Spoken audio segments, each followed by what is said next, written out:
Hear me. Strengthen your mind. We're living in serious times. It's such a mysterious time. We're living in serious times. So strengthen your mind. We're living in serious times. This is Giants Amongst Us. Now, here's a little story I got to tell. Thank you for tuning in. This is Giants Amongst Us, where we share in that unique human experience and where you'll hear real stories that are told by real people.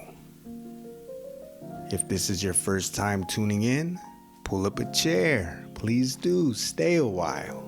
You can go back to past episodes and you can hear stories. You can hear stories from people that come from different parts of the world, and they've had their own unique struggles and challenges, some with handicaps, others with addictions or trauma and neglect. But the underlining theme is how they were able to work themselves out of it, how they were able to find recovery and healing. It looks different for each one of them. Some have found it in completely removing themselves from a toxic environment or a bad relationship, but there's solutions. These are stories of how someone was able to overcome those obstacles. If you're in a bad spot right now, if you're in a bind, if things don't look like they're ever gonna get any better, listen to these stories and hear these experiences and know that things can get better, know that you're worth it, and you can make something happen right now. Every day we wake up, we're faced with decisions, with choices, and the little steps right now can lead to something big later on, but all it takes is a little bit of doing. You can't snap your fingers. Things don't change and undo themselves in a night and in an instant. But these stories are examples of what taking accountability and responsibility for oneself looks like, what it feels like, and as you listen to it, what it sounds like. So remember, you're worth it, you're not alone, and things can get better. So as we move into the new year, and as the show continues to evolve and I become more and more comfortable with doing this, I'd like to add more and pepper in episodes in between the stories, talks on issues and concerns, things that are happening around us. Of course, we are affected, we're impacted, we're influenced by the world and what goes on around us. One of the things I wanted to touch on today and talk about was partly due to me rereading a book by John Taylor Gatto. The name of the book is Dumbing Us Down. And if you don't know anything about that man, John Taylor Gatto, I highly encourage you to look him up. This man was a beast. He was a public school teacher in New York for about 30 years back in the 90s. And throughout the course of his teaching, he started to have a lot of concerns and issues with the whole public education system. So then towards the end of his years, he was a voice speaking out against it. He did things differently. His methods were different, which made him not so popular amongst his peers, co-workers, staff members, the faculty, but his teachers and, his students loved him. Remember, the name of this book is Dumbing Us Down. You can find it online. I found it online. I downloaded it as a PDF file, shot it right into my Kobo, and voila, I have it now as an ebook. But yeah, after reading it, man, that really gets you thinking about the public education system and, in general, the education of our youth. I don't have any kids, but we know that the kids are our future. I think it was Aristotle who said, give me a child for 7 years and I'll show you the man. That's important. Those years where they're developing, they're forming, they're becoming a unique conscience. During those times, how crucial it is to give them the love, the support, the patience. When that isn't there, what becomes of a society later on, generations later, when they're now adults? So then you have a couple of things that come to mind when you think of the education of youth. Of course, you have the home environment. You know, the parents. What are they doing? What aren't they doing? Some of them are working 2 jobs, and the kids and the parents hardly ever see each other, probably just to have dinner. They see each other in the morning and then they go about their ways. The child spending 6-7 hours a day in school 5 days a week, and the mother or father working 40 plus hours a week. There's not a lot of time there. And then you also have schooling in general. You have public school, and then you have homeschooling. It seems like nowadays, I know when I was coming up, I didn't really know of anybody who was homeschooled. I know I wasn't. I was sitting in the bosom of the public education system. So I don't have any experience when it comes to that. But it seems like now there's a big uptick in parents choosing to pull their kids out of school and homeschool them. There's a lot of different reasons for it. Some feel that the school just isn't safe. I've read stories online because also, along with reading the book, I did some research online, and then I was also gauging the conversations had between parents who homeschool and found it successful and beneficial for their children, and then on the opposite end, parents and also students, children who seen homeschooling to be a complete nightmare. They had nothing but negative experiences, and it was a horror show.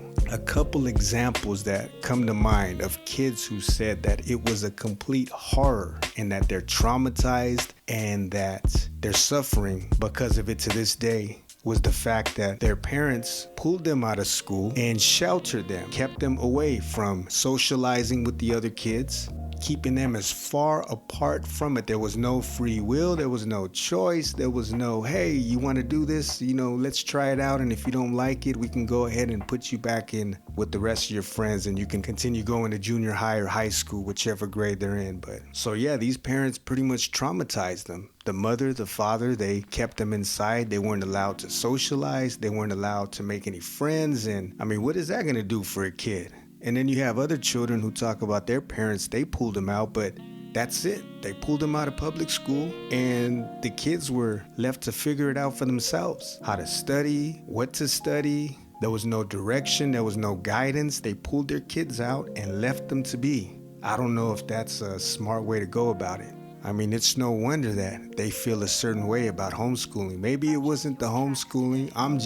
I don't want to be biased in this approach. I'd rather have a holistic view of it, at least to consider both sides of the spectrum. Like I said, I've never been homeschooled, but maybe the way that it was done had a lot to do with it.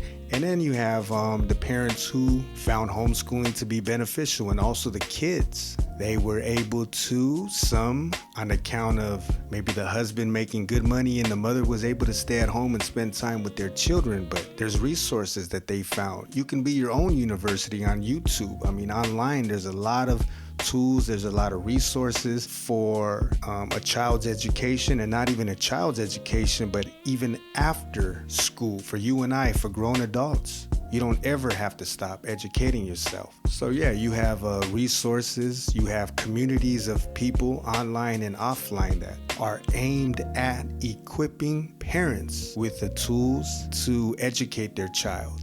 And then these people also believe that it doesn't have to be a one-size-fit-all. That was a big thing with John Taylor Gatto. So he was big in getting kids out of the classroom. He felt that there shouldn't be no reason for them to be confined to a classroom for 6-7 hours a day amongst people their own age. Whenever he was able to, he got them out of the classroom and into the real world. We're talking 12 and 13-year-olds. He said that's a beautiful way to get them to learn and get them engaged, to immerse them in the world around them, mingling with people who are involved in different trades, who are involved in different industries, like apprentice type work where they're spending a day with a truck driver if that's something they're interested with, asking questions, and also being involved in the community, volunteer work, working at a shelter, serving the homeless, things like that. These are valuable lessons, but you don't have that opportunity when you're going to school. For the most part, you're taught to memorize the material that's instructed to be memorized by the teacher who's sitting in front or standing in front of you, only just so you can be tested and pass that test later on. But how much of it is going to be valuable once this child is in the real world, so that they could be independent, they could be self-reliant, they could be confident, they can have the critical thinking skills necessary so they're able to navigate through life and follow their own moral compass with integrity, and to be not just productive members of society, but to be mature, healthy, balanced, complete human beings. He was big on listening to a child, being patient with the child, so that later on in life, or not even later on in life, but even while they're in school, they're proactive. They don't need anybody to tell them what to do. They know what to do and they do it. So that was kind of a rant about homeschooling. And I know there's some places where it's not allowed. A quick search online, I found that there's about 40 countries where homeschooling isn't allowed. And if it is allowed, it's damn near impossible to do. There's a lot of red tape involved. And like I mentioned, there's people who feel like we need more school. The kids need more school. Better teachers, better funding. If those two things can be repaired, then everything's going to be okay. John Gatto, he mentions and talks about the issues that we're having with these children once they become adults. Just looking at today and the issues that are going on with children, with kids, teenagers, adolescents, even adults. In the book, he mentions there's two things. This was back in 2005. There's two things that occupy most of a child's time. And those two things he mentioned were television and schooling. Fast forward to today, you can substitute television with the smartphone. Those are two things that are occupying most of our time, especially a child's time. The smartphone, social media, endless scrolling online, and school. I checked online, just a quick query, if that's the right way to say it, and it says a child spends about 30 hours a week on their phone, and there's about 180 days worth of school in the US, and in places like Germany, Finland, Hong Kong, it's about 190, so 10 more school days in a year.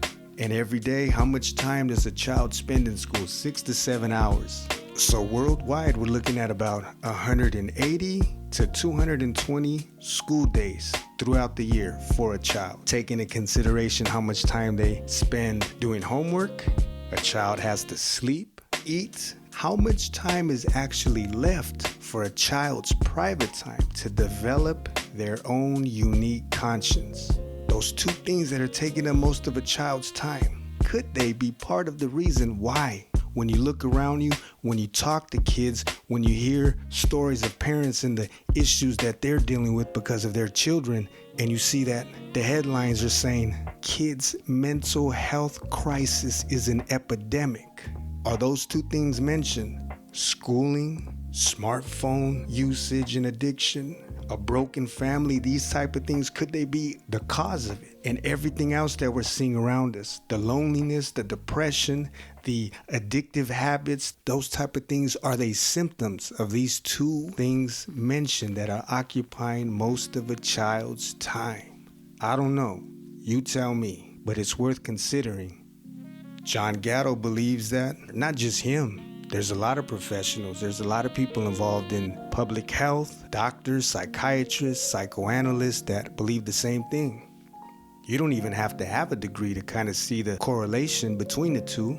And that just comes to mind. Talk about information overload. I mean, we already know as adults, as grown adults, where we're not as impressionable and vulnerable as a kid who's still maturing. We already know the problem with too much information overload. We pick up a headline, we pick up a news source, and then right after that, we're not even able to absorb it, think critically about it, or digest it. We're on to the next thing. And then we're getting all this information and we wonder why our attention spans are lacking. We wonder why we're not able to retain any kind of information, and we're confused because of this information overload. Especially nowadays where it's so easy, you just hit a few keys and boom, whatever you want to learn or know about, you can access. It's at your fingertips. And children, imagine that, where you have 6-7 classes.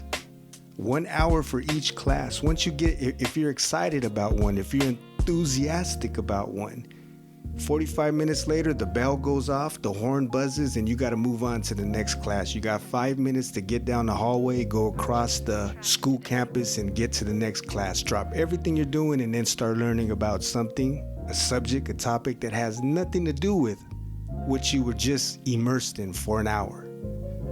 Information overload. And then they're just instructed to memorize certain things, study for it, so they can pass a test. How much of that, if you can think back when you were going to school, how much of that did you actually need and use in the real world? So that's another thing that John Gatto gets into in the book. But this book in particular, going back to the book, Dumbing Us Down, it's a short book, and every chapter in the book is an excerpt of a speech that he gave when receiving an award. And every time he was winning these awards, he was giving these speeches criticizing the public education system and talking about alternatives and substitutions and ways to not reform it, but be done with it. So in that book, I just wanted to go over the first chapter. I thought it was interesting and worth talking about, and I'd love to hear you guys' thoughts and comments on this. I felt like I went on a rant long enough. So if you're still with me, thank you for being patient. Let's pull this thing up. Right here, this is the first chapter. And how we're going to tie this all into the podcast Giants Amongst Us is because I would love to connect with a couple of people from both sides to hear about their struggles, their experience with homeschooling, how it worked for them, how it didn't work for them. I think that still has a place here on the show, and I open up the platform and send out an invitation to anybody who hears this and is interested in taking us through what they experienced with one or the other. That would be awesome. So the first chapter, and this came after he was being named New York State Teacher of the Year for 1991. And the title of the chapter is The 7-Lesson School Teacher. And he goes on to say that teaching means different things in different places, but 7 lessons are universally taught from Harlem to Hollywood Hills. They constitute a national curriculum you pay for in more ways than you can imagine, so you might as well know what it is. And he goes on to point out the 7-lesson school teacher. And I'm going to get into each lesson, just a brief overview of it to kind of bring this thing home and and share it with you guys. And if you're interested in reading the whole book, like I said, it's not long, but it definitely will shake you up a little bit. So this is the first lesson. The first lesson I teach is confusion. Everything I teach is out of context, he says. I teach the unrelating of everything. I teach disconnections. I teach too much. The orbiting of planets, the law of large numbers, slavery, adjectives, architectural drawing, dance, gymnasium, choral singing, assemblies, surprise guests, fire drills, computer languages, parents' nights, staff development days, pull-out programs, guidance with strangers my students may never see again, standardized tests, age segregation unlike anything seen in the outside world. What do any of these things have to do with each other? He says the logic of the school mind is that it is better to leave school with the toolkit of superficial jargon derived from economics, sociology, natural science, and so on, than with one genuine enthusiasm.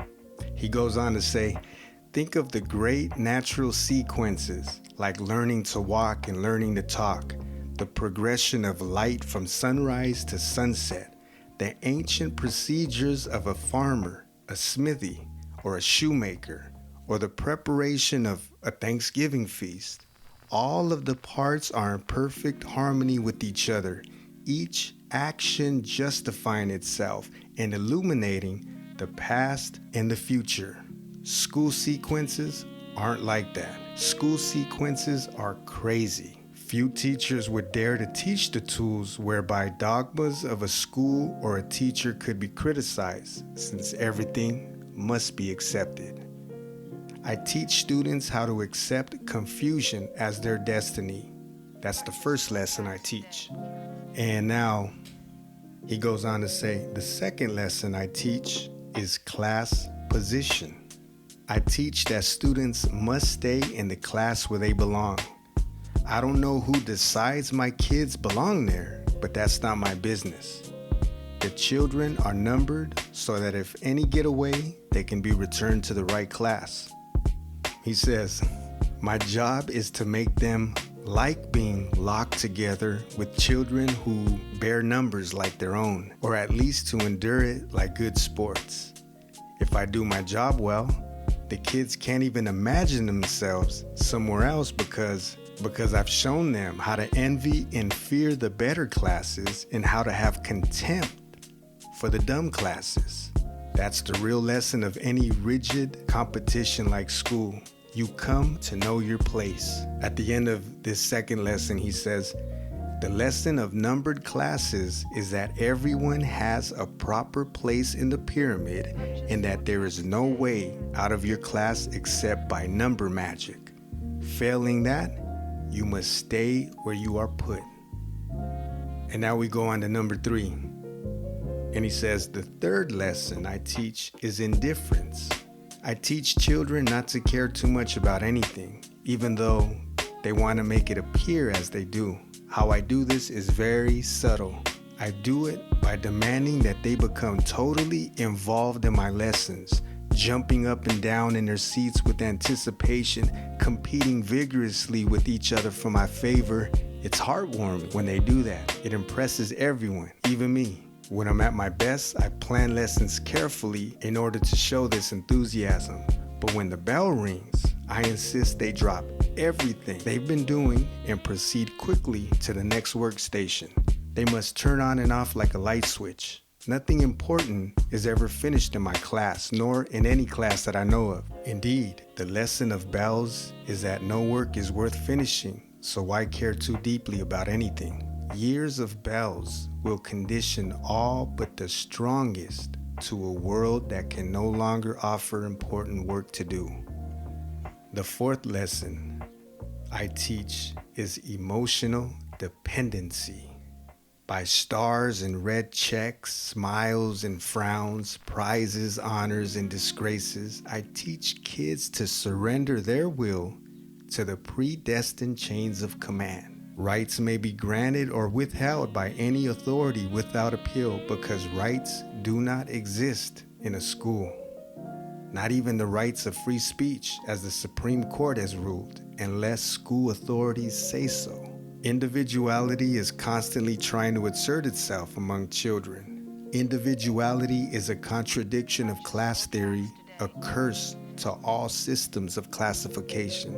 Here are some common ways in which individuality shows up. Children sneak away for a private moment in the toilet on the pretext of moving their bowels. Or they steal a private instant in the hallway in the grounds they need some water. I know they don't, but I allow them to deceive me because this conditions them to depend on my favors. As a school teacher, I intervene in many personal decisions, issuing a pass for those I deem legitimate, in initiating a disciplinary confrontation for behaviors that threaten my control. So that's his fourth lesson. The fourth lesson teaching emotional dependency. Let's get on to the fifth. The fifth lesson I teach is intellectual dependency. Good students wait for a teacher to tell them what to do. This is the most important lesson of them all. We must wait for other people, better trained than ourselves, to make the meaning of our lives. The expert makes all the important choices. Only I, the teacher, can determine what my kids must study, or rather, only the people who pay me can make those decisions, which I then enforce. This power to control what children will think lets me separate successful students from failures very easily. Successful children do the thinking I assign them with a minimum of resistance. Curiosity has no important place in my work, only conformity. This lesson is a bit longer, but I don't want to get too much into it. I feel like I've already dragged this episode along a bit further than I would have liked to, but he also goes on to say, good people wait for an expert to tell them what to do. Think of what might fall apart if children weren't trained to be dependent. The social services could hardly survive. They'd vanish. Counselors and therapists would look on in horror as the supply of psychic invalids vanished. Commercial entertainment of all sorts, including television, would wither as people learned again how to make their own fun. Restaurants that prepare to serve food, the serving industry, and a whole host of other assorted food services would be drastically downsized if people returned to making their own meals rather than depending on strangers to plant, pick, chop, and cook for them. And with that being said, he makes a point at the very end of this lesson with saying, don't be too quick to vote for radical school reform if you want to continue getting a paycheck. We've built a way of life that depends on people doing what they are told because they don't know how to teach themselves what to do. It's one of the biggest lessons Facebook I can teach. create an algorithm that knows you better than you know yourself. Now you go online to the Amazon virtual bookshop, and the moment you enter, an algorithm pops up. I know you. I've been following you and following millions of people like you. But this is really just the first baby step. For the first time in history, books are reading people rather than vice versa. As you read a book on Kindle, Kindle is following you, and Kindle, which means Amazon, knows which pages you read slow, which pages you read fast, and on which page you stop reading the book. And based on that, Amazon have quite a good idea of what you like or dislike. And then Kindle knows when you laugh, when you cry, when you're bored, when you're angry. The final step, which probably will be possible in 5-10 years, is to connect Kindle to biometric sensors on or inside your body, which constantly monitor your blood pressure, your heart rate, your sugar level, your brain activity. And then Kindle, which means Amazon, knows the exact emotional impact of every sentence you read in the book. You read a sentence, what happened to your blood pressure? This is the kind of information that Amazon could have. It can not only recommend books to you, it can do far more spectacular and frightening things, like recommend to you what to study, or whom to date, or whom to vote for on election. In order for authority to shift from you to the Amazon algorithm will not have to be perfect. It will just have to be better than the average human, which is not so very difficult. The sixth lesson that I teach is provisional self-esteem. If you've ever tried to wrestle in a line kids whose parents have convinced them to believe they'll be loved in spite of anything, you know how impossible it is to make self-confident spirits conform. Our world wouldn't survive a flood of confident people very long. So I teach that a kid's self-respect should depend on expert opinion. My kids are constantly evaluated and judged.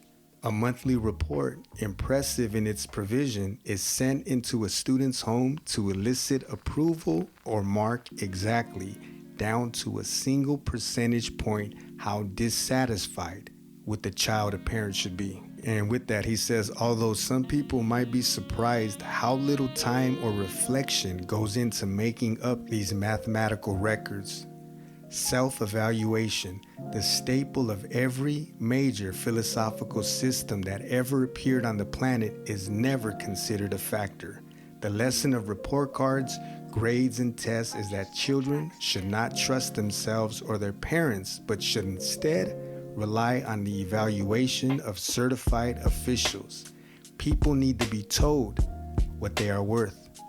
That reminds me of a talk that I had in a story that I shared with Chris, and he was talking about in school, he was passing with flying colors. There was one teacher, for whatever reason, decided to give him a failing grade.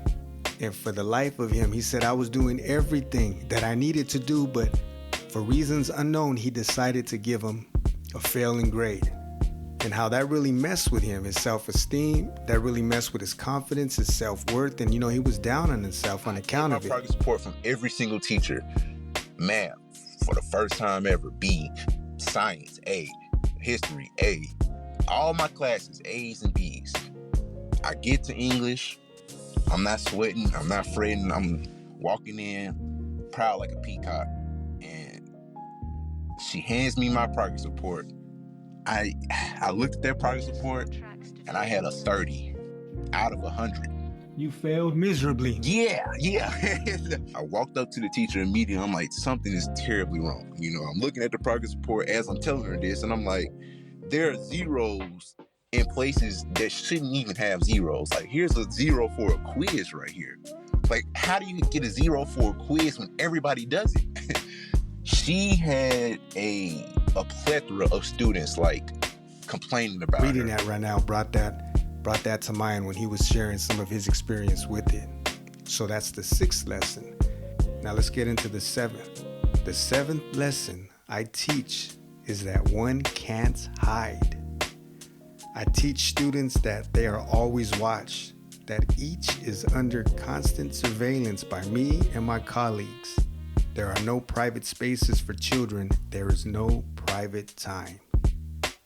And he also says, I assign a type of extended schooling called homework so that the effect of surveillance, if not the surveillance itself, travels into private households where students might otherwise use free time to learn something unauthorized from a father or mother. Surveillance is an ancient imperative espoused by certain influential thinkers, a central prescription set down in the Republic, the City of God, the Institutes of Christian Religion, New Atlantis, Leviathan. All the childless men who wrote these books discovered the same thing.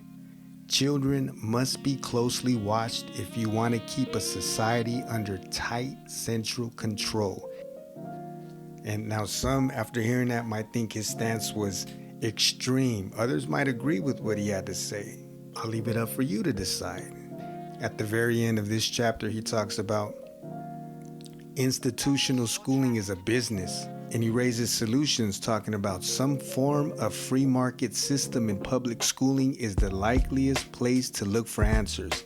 A free market where family schools and small entrepreneurial schools and religious schools and craft schools and farm schools exist in profusion to compete with government education. He said these options exist now in miniature, wonderful survivals of a strong and vigorous past, but they are available only to the resourceful, the courageous, the lucky, or the rich. And he says that the near impossibility of one of these better roads opening for the shattered families of the poor or for the bewildered hosts camped on the fringes of the urban middle class suggests that the disaster of 7-lesson schools is going to grow unless we do something bold and decisive with the mess of government monopoly schooling.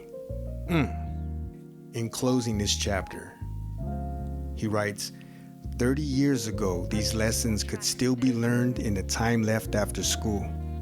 Talking about self-motivation, perseverance, self-reliance, courage, dignity, and love, and lessons in service to others, which are among the key lessons of home and community life. He says, 30 years ago, these lessons could be learned in the time left after school. But television has eaten up most of that time, and a combination of television and the stresses peculiar to 2-income or single-parent families has swallowed up most of what used to be family time as well. A future is rushing down upon our culture that will insist that all of us learn the wisdom of non-material experience. A future that will depend as the price of survival that we follow a path of natural life that is economical and material costs. These lessons cannot be learned in schools as they are. School is a 12-year jail sentence where bad habits are the only curriculum truly learned. I teach school and I win awards doing it. I should know. We've turned our children into parasites. That's an ugly word, but it's absolutely true. by reserving them into schoolrooms and having them think that they have nothing to give back to the world at all for 18 years. Volunteer service teaches you not to be a parasite. It gives you hands-on experience with compassion. It also gives you something that kids can't get any other way, at least most kids can't get any other way. It gives you real responsibility. To do your homework is a fake responsibility. I like that he teaches us useful things and not just writing notes on the board that we just copy. If you guys stuck around this long, thank you for hanging out. I'd be happy to hear your feedback, your thoughts. Some may think it's extreme, others may think, right on. Let's start looking at alternatives. Let's start getting involved in the education, the health, and the growth of our children, because that is the future. And again, also an open invitation to anybody that is interested in talking about their experience with homeschooling, being homeschooled, or doing the homeschooling, being involved in it. I'd be happy to connect. So yeah, man, thank you for hanging around. Before I go, if you would like to be a part of the show and share your story, or even a story of someone in your life that has impacted you in a positive way, you can always reach out to me via email. I'd be happy to connect. Until next time, and very soon, peace.